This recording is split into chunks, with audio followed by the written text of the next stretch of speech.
Hello viewers, ఎలా ఉన్నారు? అందరూ బాగున్నారు అనుకుంటున్నాను.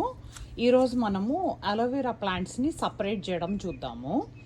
నా ఈ పాట్లో వచ్చేసి if you can see 1 2 3 4 5 plants ఎక్కువైపోయి సైడ్కి పడిపోతుంది.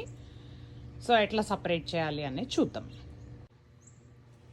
సపరేట్ చేయడానికి స్టార్ట్ చేసే ముందరటే జస్ట్ ఆ పాట్నంతా బాగా వెట్ చేసి అంత తడి చేసి పెట్టండి. సో సాయిల్ అంతా ఇట్లా తడిగా ఉండాలి. అప్పుడు మనకి ఈజీగా అవి సపరేట్ అవుతాయి మొక్కలు. సో కేర్ఫుల్గా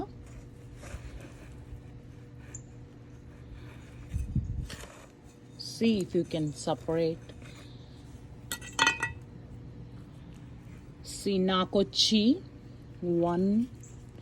ఈ చిన్న 2 ప్లాంట్స్ కూడా దీనిలోనే ఉన్నాయి.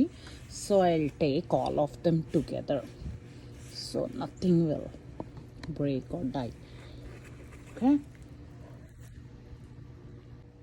ఈ పాట్లోకి నేను ట్రాన్స్ఫర్ చేస్తున్నాను. అలోవెరా ప్లాంట్ వచ్చేసి సక్యులెంట్ ప్లాంట్ కదా, దానికి అంత వాటర్ అంత అవసరం ఉండదు. అందుకని వెంటనే ట్రాన్స్ఫర్ చేయగానే వాటర్ పోయకుండా జస్ట్ అట్లా వదిలేయండి 24 hours అట్లాగా వదిలి నెక్స్ట్ మనం దాన్ని ఇండోర్ లొకేషన్కి ఆర్ మీ లొకేషన్కి మూవ్ చేసే ముందర జస్ట్ కొంచెం వాటర్ పోసి మూవ్ చేయండి. యూజువల్గా పైన టాప్ సాయిల్ డ్రై అయినప్పుడు ఇట్ నీడ్స్ వాటర్ అంతే, ఆర్ ఎవ్రీ 2 weeksకి అట్లా కొంచెం పోయొచ్చు. ఇదండి మనము అలోవెరా ప్లాంట్ని ట్రాన్స్ఫర్ చేసే విధానం. ఈ వీడియో కనుక మీకు నచ్చినట్టయితే please like and subscribe. Thank you.